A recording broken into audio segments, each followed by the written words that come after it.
신령한 복에 대해서 몇 주째 함께 은혜를 나누고 있는데요, 오늘은 이제 마지막으로 성령 하나님께서 우리에게 주시는 신령한 복에 대해서 함께 은혜를 나누도록 하겠습니다.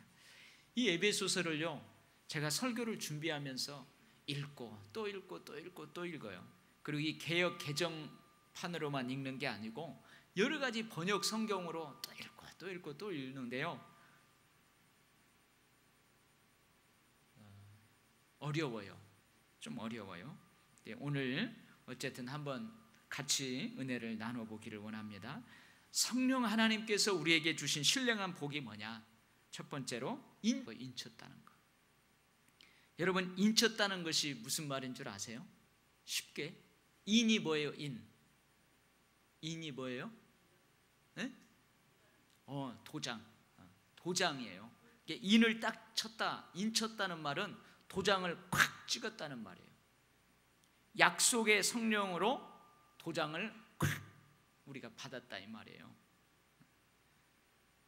그래서 뭘 도장을 어떻게 어디에다 도장을 찍었느냐, 그건 이제 뒤에 가서 살펴보도록 하고요.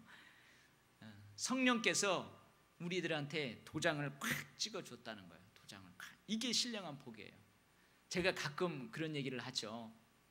아마 이 세상에 존재하는 많은 사람들이 예수님을 나의 구주, 나의 하나님으로 자기의 죄를 하나님 앞에 다 자복하고, 나는 내 죄를 스스로 해결할 수 없습니다. 나는 하나님 앞에서 큰 죄인입니다. 하나님만이 내 죄를 해결하시고 하나님이 나의 구주가 되십니다 하고 예수 그리스도를 딱 영접하면, 그와 동시에 여러분 이마 여기에 십자가가 딱 그려진다. 아니, 실제로 그러는 게 아니고 십자가가 딱 그려진다. 한번 생각을 해보세요. 그러면 이 땅에 예수 믿는 사람 많을 거예요. 그리고 이 사람이 진짜 교회에 딱 나와서 앉아 있으면 여기에 서서 보면은 여러분, 가짜 신자인지 진짜 신자인지 그냥 구별이 될 거예요. 저 사람은 자기의 유익을 위해서, 자기의 어떠한 이익을 위해서 지금 이 도일교회 예배당에 와서 앉아 있는지, 진짜로 예수 그리스도를 영접하고 하나님을 예배하기 위해서 믿음으로 여기에 와 있는지 알 거예요. 왜요? 눈에 다 보이게 이 이마에 십자가가 이렇게 다 그려지니까. 좋겠죠? 아멘? 별로 아멘 안 하시죠? 안 좋을 거예요. 왜냐하면은 이 이마에 십자가가 딱 그려지면 뭘 못해요? 뭘 못해요? 내 성질을 긁는 사람, 안 믿는 사람 있어요. 직장에서 같이 할 때 그 안 믿는 사람이 내 성질을 막 긁으면은 나도 덩달아서 막 10원짜리 이야기하고 막 개, 새 그런 얘기를, 그 욕을 할 수 있겠어요? 못 하겠어요. 하기 어렵죠. 아니, 너 예수 믿는 사람이 왜 그러니? 십자가가 반짝반짝 빛나고 있으니까. 그리고 어떻게 해요? 죄 있는 자리에 마음대로 못 가요. 그죠? 여러분, 예수 믿자마자 이 십자가에, 아니 이마에 십자가가 탁 새겨지면 좋겠어요? 안 좋겠어요? 대답을 못 하시는만요. 근데 우리가 예수님을 딱 믿으면 이마에 십자가가 반짝반짝 눈에 보이게 빛나지는 않지만 꽝 도장을 찍었다는 거예요. 도장을 성령께서 꽉 찍었다는 거예요. 자, 그러면은 성령께서 이렇게 도장을 꽉 찍었다는 것은 뭘 의미하는지 다 뒤에 살펴보기로 하고요. 그러면 성령께서 이렇게 나에게 도장을 꽉 찍기 전에 선행하는 일들이 있어요. 아무나 성령께서 그 사람을 딱 도장을 찍는 게 아니라는 거예요. 이 세상에 있는 많은 사람들이 다 그 도장을 받을 수 있어요. 그 길이 열렸어요. 근데 아무나 성령님으로부터 그 도장을 콱 박는 게 아니라는 거예요. 그래서 여러분, 이건 신령한 복이라는 거예요. 어떤 사람이 이 성령의 인치심을 받느냐? 구원의 복음, 진리의 말씀을 듣고 믿는 사람들, 그래서 기독교인이 된 사람들, 그리스도인이 된 사람들, 그 사람들만 도장을 꽉 받게 되는 거예요. 여러분, 벌써 이 도장 이야기를 하니까 조금 앞서가시는 분들은 뭘 머리에 떠오르냐면 짐승의 표 666 이걸 생각하시는 분들이 있는데, 그건 나중에 이제 요한계시록 공부할 때 또 공부하기로 하고요. 그래서 성경에서는 이 복음 할 때에 다른 단어로 복음이라는 것을 많이 이야기하고 있는데, 어디는 주의 말씀을 복음이라고 하고, 어디는 하나님의 말씀이, 그리스도의 말씀이, 생명의 말씀이, 화해의 말씀이 복음이라고 그렇게 기록을 하고 있어요. 그래서 사도들이, 전도자들이 그 주의 말씀, 하나님의 말씀, 그리스도의 말씀, 생명의 말씀, 화해의 말씀을 전파하고 선포하고 전도할 때에 사람들이 그 복음을 받아들이는 거예요. 그리고 그 말씀을 통해서 예수님을 나의 그리스도로, 나의 구주로 영접을 해요. 그러면 그 사람이 이제 구원을 받게 됩니다. 이러한 과정에서 성령의 역사하심과 성령의 인치심이 있게 된다는 거예요. 예수님은 저 십자가의 보혈의 피를 통하여서 모든 사람들이 하나님께 나아갈 수 있는 통로를 활짝 열어주셨어요.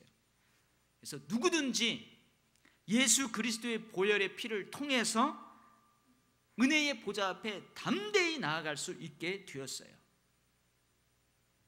그래서 이 지구상에 있는 모든 사람들은 예수 그리스도의 보혈의 피를 통해서 하나님과 화해할 수 있고, 하나님 앞에 나아가서 하나님과 친밀한 교제를 나누게 되어 있어요. 그럼에도 불구하고 왜 많은 사람들이 그것을 못 누릴까요? 갈 수 있는 길임에도, 그 통로가 활짝 열어져 있음에도 왜 많은 사람들이 그 길로 나아가서 하나님의 사랑을 자기 것으로, 예수 그리스도의 십자가의 보혈을 통해서 이 땅에 편만케 되어진 그 구원을 자기 것으로 왜 누리지 못하는 것일까요? 왜 누리지 못해요? 어떤 사람들은 우리가 가가지고 예수 믿으면 복 받습니다, 예수 믿으면 천국에 갑니다, 예수 믿으면 행복합니다, 이렇게 전하면요, 어떤 사람들은 그것을 쉽게 받아들여요. 그리고 구원의 확신을 갖고 교회에 나와 자기에게 구원의 은총을 주신 하나님을 찬양하고 예배합니다. 근데 어떤 사람들은 아무리 전해도, 아무리 선포해도, 아무리 전도를 해도 받아들이지 않아요. 그 통로로 걸어가려고 하지를 않아요. 하나님께 나아갈 수 있는 그 길로 걸어가려고 하지를 않아요. 그래서 이 복음이 선포되고 이 복음을 통하여서 예수 그리스도를 영접하는 그 과정에 성령의 역사하심이 있어야 된다는 거예요. 성령의 역사가 없으면 예수님께서 하나님께 나아가는 통로의 길을 열어 놓았음에도 불구하고 그 사람에게는 그 통로가 닫혀 있는 거예요. 그래서 성령님께서 우리에게 주시는 신령한 복의 첫 번째는 뭐냐면 그 구원이 나의 것이 되게 한다는 거예요. 과거의 그 구원의 완성이 현재 나의 것이 되게 한다는 거예요. 이게 성령께서 하시는 일입니다. 이게 성령께서 하시는 일이에요. 그러니까 여러분, 우리는 자랑할 게 하나도 없다는 거예요. 여러분들이 누군가의 전도를 통해서, 누군가의 이끌림을 받아서 하나님을 믿게 되었어요. 예수님을 믿게 되었어요. 그래서 그리스도인이 되었어요. 여러분이 믿고 싶어서 믿었지만 그 보이지 않는 배후에서는 성령의 역사하심이 있었다는 거예요. 성령의 역사하심이 있었다는 거예요. 그리고 복음을 믿고 복음을 듣고 믿잖아요. 그러면은 그와 동시에 성령께서 여러분에게 도장을 꽉 찍어주는 거예요. 이것이 성령의 인치심을 받기 전에 듣고 믿는 일이 있게 되는데, 이것이 거의 동시적이라는 거예요. 동시적이라는 거예요. 순서를 가릴 수 없을 정도로 동시적으로 일어난다는 거예요. 그래서 여러분들이 복음을 듣고 그 복음의 말씀을 듣고 예수 그리스도를 믿는과 동시에 성령께서 여러분들의 도장을 콱 찍는다는 거예요. 근데 여러분, 대부분 여러분들이 예수를 구주로 영접하자마자 바로 교회 공동체의 일원이 되는 것이 아니에요. 사실은 법적으로 하면 어떨 때만이 여러분들이 교회 공동체의 일원이 되느냐? 세례를 통해서 그 교회 공동체의 일원이 되는 거예요. 그러니까 사실은 세례를 받기 이전까지는 도일교회 성도이지만 그냥 원입교인이라고 그래요. 원입교인. 세례 교인이 되어야 진짜 그 교회의 공동체의 일원이 되는 거예요. 법적으로는. 그래서 세례를 받아야 그 사람이 이제 도일교회의 일원으로서 공동의회에 참여할 수 있게 되는 거예요. 공동의회에 참여할 수 있게 되는 거예요.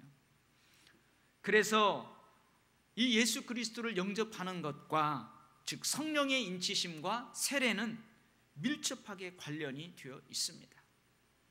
어떻게 보면은 예수를 그리스도로 영접하는 것, 그래서 성령께서 딱 도장을 찍은 것, 이것은 내적 확증이라고 할 수 있어요. 근데 이 예수 그리스도를 나의 구주로 영접하고 구원의 확신이 있는 사람이 공동체 안에서 일어서서 세례받을 때 공식적으로 뭐예요? 나는 예수님을 믿습니다. 나는 죄인임을 인정합니다. 이렇게 외적으로 공포하는 거예요. 이것이 바로 세례입니다. 근데 지금과는 달리 이 초대교회, 특별히 사도행전을 통해서 보면은 세례를 베풀 때에 성령이 임하시는 그 기록이 많이 나와 있어요. 우리는 이미 세례를 받기 이전에 예수 그리스도를 나의 구주로 영접했기 때문에 이미 성령님이 그 안에 내주에 계세요. 내주에 계세요. 근데 이 초대교회의 경우, 사도행전을 통해서 보는 초대교회의 경우에는 세례를 받을 때에 성령이 임하는 그런 기록들이 많이 나와 있어요. 사도행전 2장, 사도행전 8장, 사도행전 15장, 사도행전 19장. 그래서 이 사도행전에 기록되어 있는 초대교회에는 이 성령의 인치심과 세례가 밀접하게 관련이 되어 있어요. 그리고 더더욱 여러분, 예수님께서 세례 요한에게 세례를 받고 올라올 때에 어떻게 해요? 성령이 비둘기같이 예수님에게 임하게 되는 그것을 볼 수 있잖아요. 그래서 이 세례는 성령의 인치심과 밀접하게 관련이 있다는 거예요. 자, 그러면은 이 인치심이 어떤 의미가 있는가? 성령께서 우리에게 도장을 콱 찍는 그 의미가 뭔가? 그것은 뭐냐면 너는 하나님의 소유다 하고 도장을 콱 찍은 거예요. 너는 하나님의 소유다 하고 도장을 콱 찍은 거예요. 그러니까 성령께서 너는 내 것이다, 너는 내 것이다 하는 거예요. 제가 이 말씀을 읽는데요, 여러분 출생신고 하잖아요. 출생신고. 그래서 어떻게 보면은 이 성령의 인치심은 출생신고 하는 거예요. 내가 하나님의 소유로 다시 태어났다. 그 다시 태어난 때에 성령께서 도장을 콱 찍어주는 거예요. 출생신고할 때에 도장을 콱 찍는 것처럼 도장을 콱 찍어주는 거예요. 어디에다가 출생신고하는 거예요? 하늘나라 생명책에 출생신고를 하는 거예요. 그래서 이 성령께서 나에게 도장을 콱 찍었다는 말은 무슨 말이라고요? 내가 이제 하나님의 소유가 되었다는 거예요. 완전하게 하나님의 소유가 되었다는 거예요. 그래서 이제는 하나님의 구원을 성령께서 보장해 주신다는 거예요. 확증해 주신다는 거예요. 성령께서 도장을 콱 찍었기 때문에 우리는 그 하나님의 사랑을 마음껏 받아 누릴 수 있다는 거예요. 하나님의 자원을 마음대로 끌어다 쓸 수 있다는 거예요. 이게 바로 뭐예요? 도장을 찍었다는 거예요.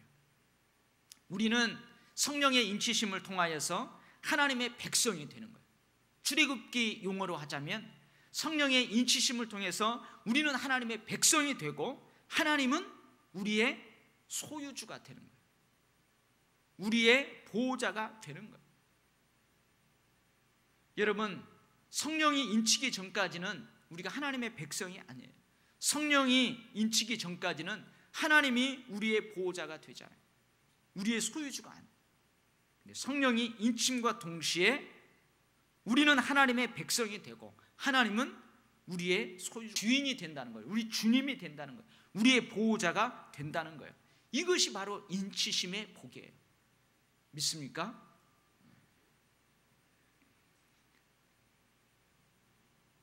그러면 이런 것이 있어요. 그러면 한번 예수 믿다가 변질되는 사람은 어떻게 되는 것입니까? 그렇게 물어볼 수 있잖아요. 성령의 그 도장이 지워지는 게 아니에요. 우리의 믿음이 변질되는 거예요. 성령의 인치심이 취소되는 게 아니에요. 우리가 변하는 것이 문제인 거죠. 우리가 변하는 것이 문제인 것입니다. 그래서 이게 성령님께서 도장을 꽉 찍으면은 하나님의 것이 되었다는 거예요. 여러분은 다 하나님의 것이 되었습니까? 아멘. 눈에 십자가가 보이지 않지만 성령께서 여러분을 이미 도장을 찍었다는 사실이에요. 여러분들이 이러한 확신을 가지고 살아가시기를 바랍니다. 그러면은 성령의 인치심으로 이제 우리가 하나님의 소유가 되었다는 것은 세상의 영과 관련되어서 어떤 의미가 있느냐? 이제는 뭐예요? 세상의 영이, 즉 에베소에서 말하는 대로 공중 권세 잡은 영이, 악한 불순종의 아들들 가운데 지금도 역사하는 그 영이, 사탄이 우리들에 대해서 소유권을 주장할 수 없다는 거예요. 소유권을 주장할 수 없다는 거예요. 도장을 꽉 안 찍어놨으면요, 사탄이 와가지고 내가 소유로 삼아야 되겠다 해서 가져갈 수 있다는 거예요. 근데 우리는 성령께서 이미 하나님 것이라고 도장을 꽉 찍었기 때문에 사탄이 우리를 마음대로 주장하지 못한다는 거예요. 여러분 믿습니까? 그래서 우리는 이제 어디예요? 세상에서는 가격으로 따지자면 값이 뚝 떨어져 버렸어요. 값이 뚝 떨어져 버렸어요. 성령의 도장이 탁 찍힌 하나님의 성도들은 그래서 세상에서는 인기가 없는 거예요. 세상에서는 인기가 없어요. 왜? 이제 하나님의 소유가 됐어요. 하나님의 것이 되었어요. 도장이 선명하게 찍혀 있어요. 그러니까 세상에서 세상의 영에 이끌려 사는 사람, 세상의 영에 그 소유권을 내어준 사람들, 그 사람들하고는 우리의 삶의 방식이 다르다는 거예요. 그러니까 세상에 있는 사람들이 우리를 별로 값어치 있게 안 여겨요. 세상에서 별로 인기가 없어요. 세상적인 것으로 참 기쁨과 평강을 맛보지 못한다는 거예요. 우리는. 제가 한번 그런 이야기를 했죠. 여전도 임원들이 목사님, 우리도 노래방에 한번 가요.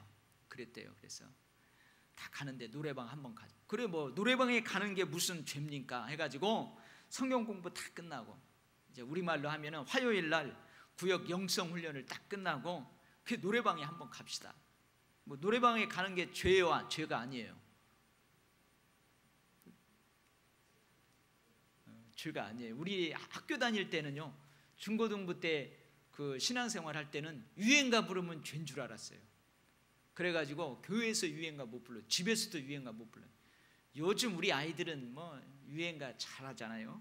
그래서 이제 갔어요. 노래방에 영성훈련 딱 끝나고 노래방에 갔어요. 1시간 끊었어요. 지금 1시간에 얼마예요? 가시는 분 있나 한번 알아보려고 물어봤더니 1시간에 얼마인지 모르는 거 보니까 여러분 안 가시는 모양인데 1시간 끊어가지고는 신나게 했어요. 목사님 이 탬버린 들고 막 쫙 하면서 막 비 내리는 눈 하면서 하고 노래방 신나게 노래를 했어요. 가지고 남편에게 받았던 스트레스, 교회 일하면서 말 안 듣는 성도들, 마음에 안 붙는 성도들, 그 스트레스 받았던 거 노래방에서 막 싹 풀어진 거예요. 신이 나서.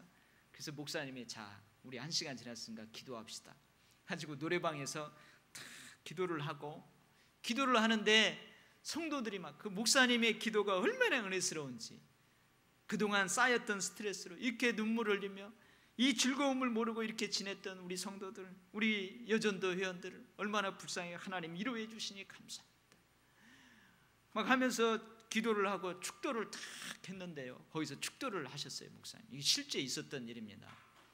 성도들이 은혜를 받은 거예요. 그리고 나오면서 전부 다 뭐예요? 목사님, 우리 다음에 또 한번 노래방 와요.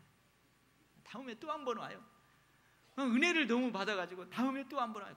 목사님이 그래 한번 갑시다. 그래서 갔어요. 두 번째 또 갔어요. 그 다음 주에 하고 한 달 후에 갔어요. 그래서 신나게 막 노래를 하고 이제 목사님이 기도를 합니다. 근데 눈물이 안 나는 거예요. 아무런 감동이 없는 거예요. 목사님이 축도하는데 그 감동이 없어요. 괜히 온 것 같고 괜히 오기 싫고 그러는 거예요. 이게 뭐예요? 우리는 성령께서 딱 도장을 찍었기 때문에 이 세상에서의 참 기쁨과 평강을 맛보지 못한다는 거예요. 처음에는 속죠. 처음에는 속아요. 진짜 그게 기쁨이고 진짜 평강인 줄 알고. 근데 이건 있어요. 이제 우리가 구역장들이 하도 고생을 많이 하니까 봄이 되었어요. 전도도 다 끝나고 사순절 기간도 부활주일도 다 끝나고, 그래서 이제 꽃 구경 간다고 우리가 45인승 차를 빌려가지고 갑니다. 목사님도 있고 성도들이 있어요. 마음껏 놀으라고. 거기서 막 신나게 놀아요. 신나게 놀아요. 그리고 다음에 또 갈 때 신나게 놉니다. 그 다음에도 놀아요. 근데 노래방에 자주 가서 느끼는 기쁨과 평강하고는 달라요. 왜 그래요? 그리스도 안에 있기 때문에 그래요. 우리가 누가 그러더만요. 뭐라더라? 예수 믿기 전 시편이라고 하고 유행가를 건전가로 그러던데 이게 다른 거예요. 그러니까 우리는 성령께서 하나님의 소유로 딱 도장을 박은 다음에는 이제 세상에서는 가치가 떨어진 사람이에요. 세상에서는 인기가 별로 없어요. 세상적인 것으로는 참 기쁨과 평강을 맛보지를 못해요. 이상해요. 다른 사람들은 그것이 기쁘다고 하고 다른 사람들은 그것이 좋다고 하는데 우리는 별로 안 좋은 거예요. 그리고 세상 사람들이 뭐가 그렇게 좋냐고, 그런데 우리는 좋아요. 우리는 좋아. 그러니 여러분 걱정하지 마세요. 세상적인 것보다 더 큰 기쁨과 평강을 우리가 맛보게 되는 거예요. 여러분 놀라지 마세요. 전도할 때 예수 믿으라고 하잖아요. 근데 예수 안 믿는 이유가요 많이 있지만 그 이유 중에 한 가지가 이게 있어요. 예수 믿으면 지금까지 좋았던 것 싹 못하니까 예수 믿기 싫다, 이런 사람이 있어요. 그죠? 술도 거나하게 마셔가지고 기분 좋고 다 세상에서 할 일을 다 하고 그런 기쁨들이 있는데 예수 믿으면은 그거 다 못하니까 예수 안 믿겠다는 거예요. 의외로 많아요. 그러나 여러분 걱정하지 마세요. 세상에서 참 평강과 기쁨을 맛보지 못하고 이제 성령에 인친 다음에는 세상적인 것보다도 더 큰 기쁨과 평강을 맛볼 수 있다는 거예요. 로마서 15장 13절입니다. 소망의 하나님이 모든 기쁨과 평강을 믿음 안에서 너에게 충만하게 하사 성령의 능력으로 소망이 넘치게 하시기를 원하노라. 기쁨과 평강, 믿음 안에서 기쁨과 평강, 성령의 능력으로 말미암는 소망 안에서 기쁨과 평강, 이게 있다는 거예요. 이게 있다는 거예요. 세상에서 변함없는 소망으로 견고히 서게 성령께서 우리를 이끌어 주세요. 말할 수 없는 탄식으로 우리를 위해서 친히 간구해 주세요. 우리의 연약함을 도와주세요. 왜 그래요? 두 번째가 있기 때문에 그래요. 예수 그리스도 안에서 구원이 완성되었지만 아직도 우리는 뭐예요? 종말에 이루어질 그 완전한 구원을 이루기까지 아직은 이 세상에서 살아가기 때문에 성령께서 우리를 붙잡아 주셔야만 되는 거예요. 성령께서 우리의 연약함을 도와주셔야만 되는 거예요. 친히 우리를 위해서 간구해 주셔야만 되는 거예요. 이게 바로 성령께서 우리를 인쳐 주셨다, 그런 의미입니다. 그런 의미예요. 근데 오늘 보면은 약속의 성령이라고 그러잖아요. 약속의 성령, 이것은 뭐냐면 구약 성경에 보면은 예수 그리스도를 통해서 이 땅에 오실 성령을 약속해 주셨어요. 특별히 36장 26절, 이사야 61장 1절, 요엘서 2장 28절에서 32절, 거기에 다 하나님의 약속된 종말적인 선물로 성령이 그렇게 약속되어 있다는 거예요. 그래서 여러분, 예수님도 공생애를 사실 때에 내가 십자가에서 죽고 하늘로 올라가야만이 성령께서 오신다, 그리고 그 성령을 약속해 주시잖아요. 그리고 그 성령이 오시기까지 너희가 예루살렘을 떠나지 말고 기도하라. 그때 마가 다락방에 모여서 성도들이 간절히 기도할 때 성령이 그들 가운데 임하십니다.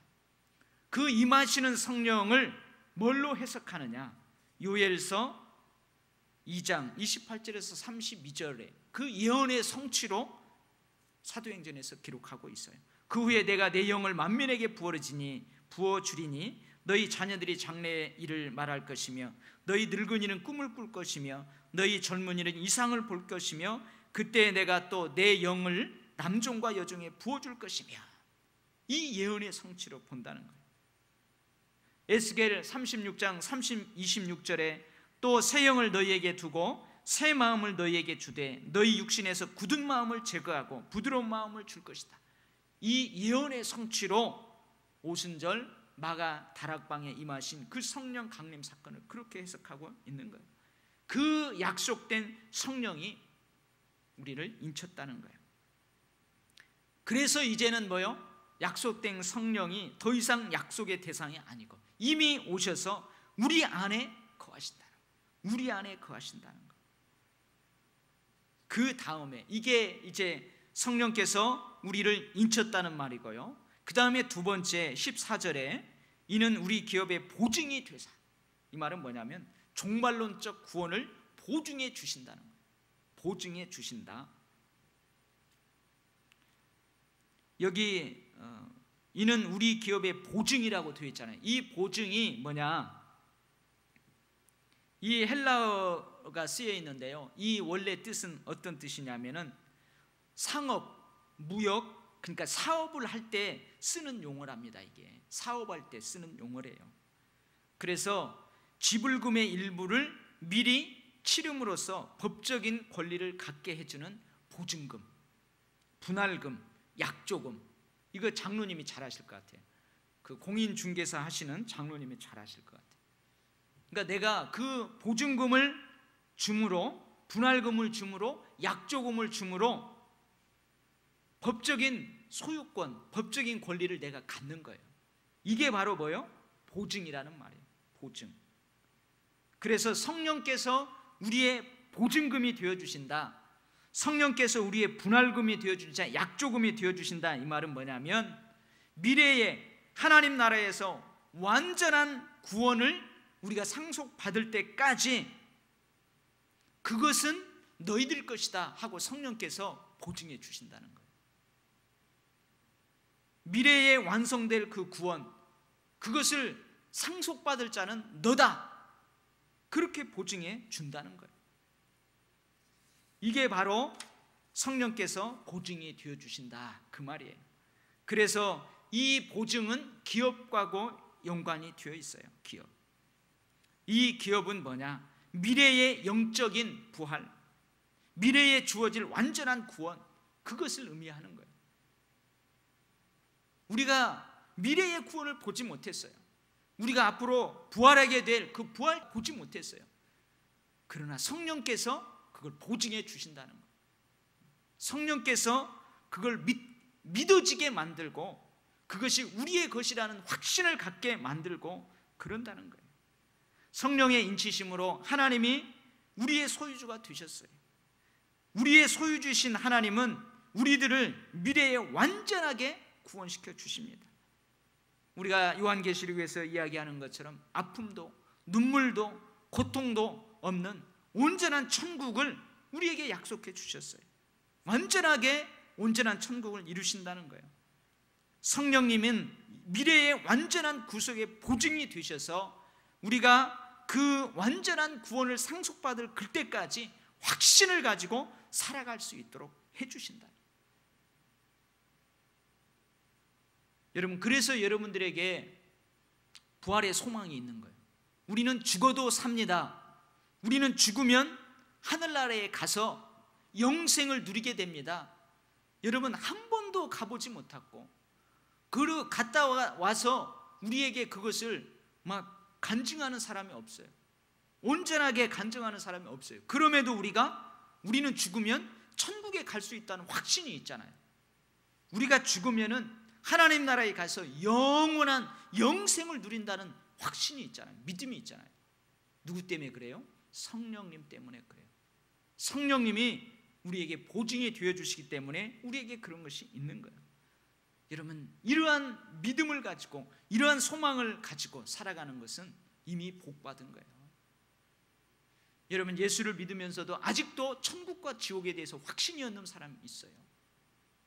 예수를 믿고 살아가면서도 내가 죽으면은 하나님 나라에 가고 영생을 누린다는 거, 이거 아직도 확신하지 못하는 사람이 있어요. 그냥 예수 믿는 거 이 땅에서 죄짓지 않고 좀 도덕적으로 윤리적으로 다른 사람들은 조금 높은 단계에서 살아가는 거, 이렇게만 생각하는 사람들이 있다는 거예요. 그러나 그렇지 않아요. 오늘 13절 14절에서는 이 성령님에 대해서 이 두 가지를 이야기하고 있어요. 인치는 것, 보증이 되어주시는 것. 근데 에베소에서는 이제 성령님에 대해서 또 다른 영역에서 많은 것이 나옵니다. 자, 우리가 공부하면서 쭉 살펴보는데요, 성령님은 하나님을 우리가 인식하게 만들어줘요. 우리 스스로 하나님을 알 수 없어요. 성령께서 우리가 하나님을 알게 그렇게 역사하십니다. 교회가 하나 되게 해주십니다. 성령님은 우리의 속사람을 강하게 해주십니다. 그리고 우리의 믿음을 더 풍성하게 해주십니다. 그리고 우리가 늘 새 사람으로 살아가게 만드십니다. 그리고 우리가 찬미, 신령한 노래와 함께 하나님께 예배할 수 있도록 해주십니다. 여러분, 아무나 하나님을 예배하는 게 아니에요. 그리고 우리가 하나님의 성전을 이루어가게 만들고 우리 온 성도들이 한 몸이 되어서 하나님께 나아가게 만들고, 그리고 영적 전투에서 영적 전쟁에서 우리가 승리할 수 있도록 우리를 도우시고, 그리고 그리스도의 몸인 이 교회를, 성도들의 공동체인 이 교회를 보존하고 유지하시고 이 하는 일들을 누가 하냐? 성령께서 하십니다. 자, 여러분, 성령께서 인치셨어요.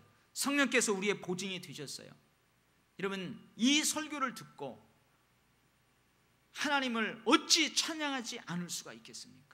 어찌 하나님께 감사하지 않을 수가 있겠습니까? 그래서 뭐예요? 성령님도 결국은 인치시고 보증하는 이유가 뭐냐? 우리 그리스도인들이 인침받고 보증해주는 우리 그리스도인들이 하나님의 영광을 찬송하게 한다는 거예요. 찬송하게 한다는 거예요.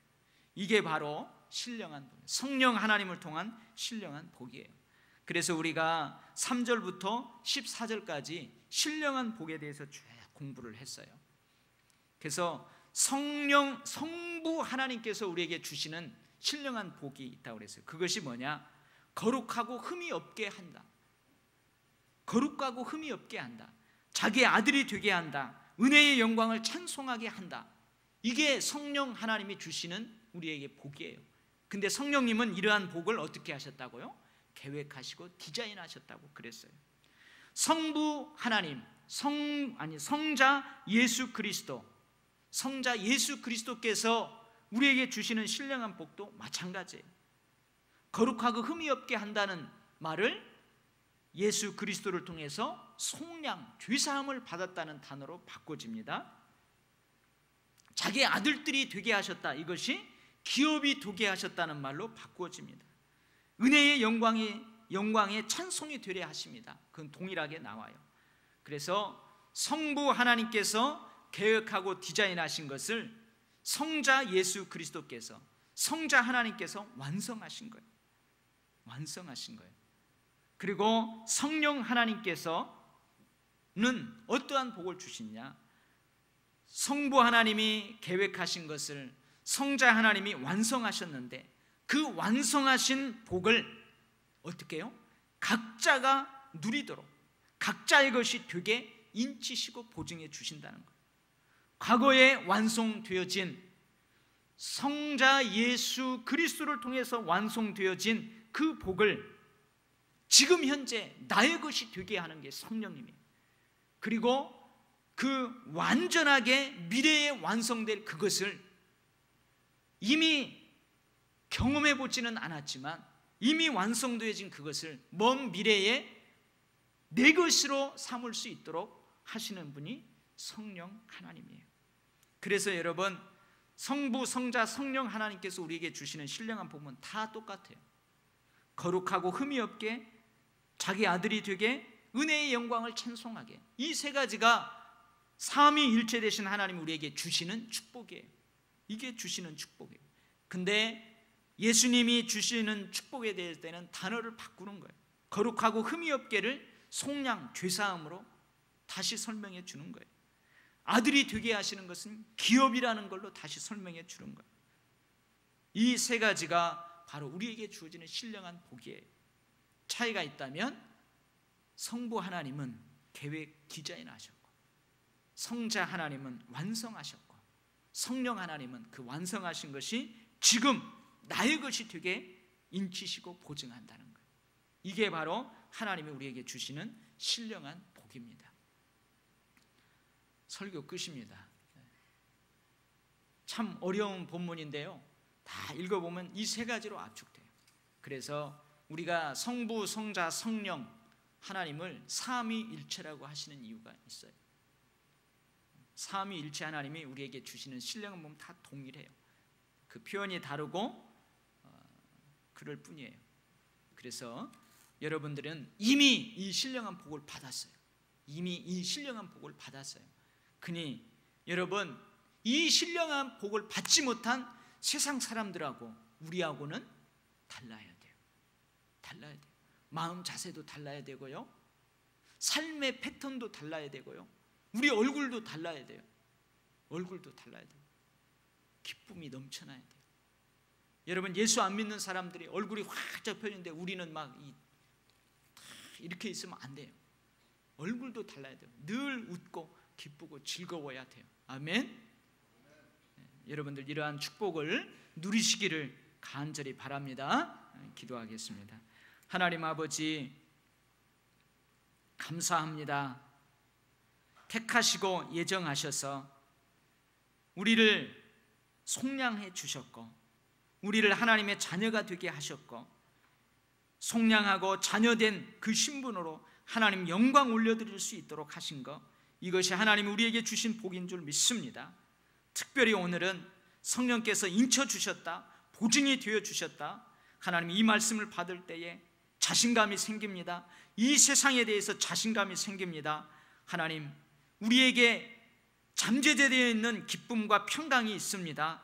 하나님, 그것을 묻어두지 않게 하시고 모든 것을 다 투자하여서 그 사는 것처럼, 그 밭을 사는 것처럼, 그 귀한 진주를 사는 것처럼 우리가 누리게 하여 주시고 선포하게 하시고, 그래서 많은 사람들이 우리를 보고 그들도 하나님을 보게 하시고, 그들도 예수님을 보게 하시고 성령님을 보게 하시고, 우리들처럼 신령한 복을 받은 자로서 그렇게 구원의 방주 안에 들어올 수 있도록 우리를 그렇게 축복의 통로로 삼아 주시옵소서. 증인으로 삼아 주시옵소서.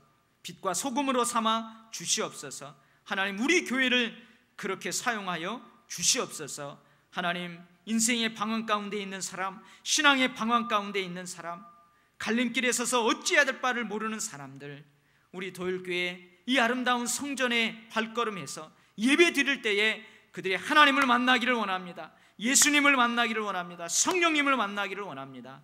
그래서 그들도 인생의 방황, 신앙의 방황 끝내버리고 천국의 기쁨으로 정말로 그들의 삶이 달라지는 새 생명의 역사들이 우리 도율교회를 통하여서 있도록 부흥시켜 주시옵소서. 예수님 이름으로 간절하게 기도하옵나이다.